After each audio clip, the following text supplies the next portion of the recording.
Tips para evitar que te roben la moto. Cinta en la bocina. Cambios hasta arriba. Corta corriente. Bloqueo. Un buen trabajo.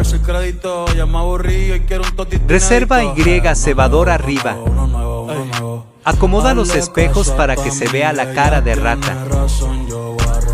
Trata de no dejarla varias horas en la calle.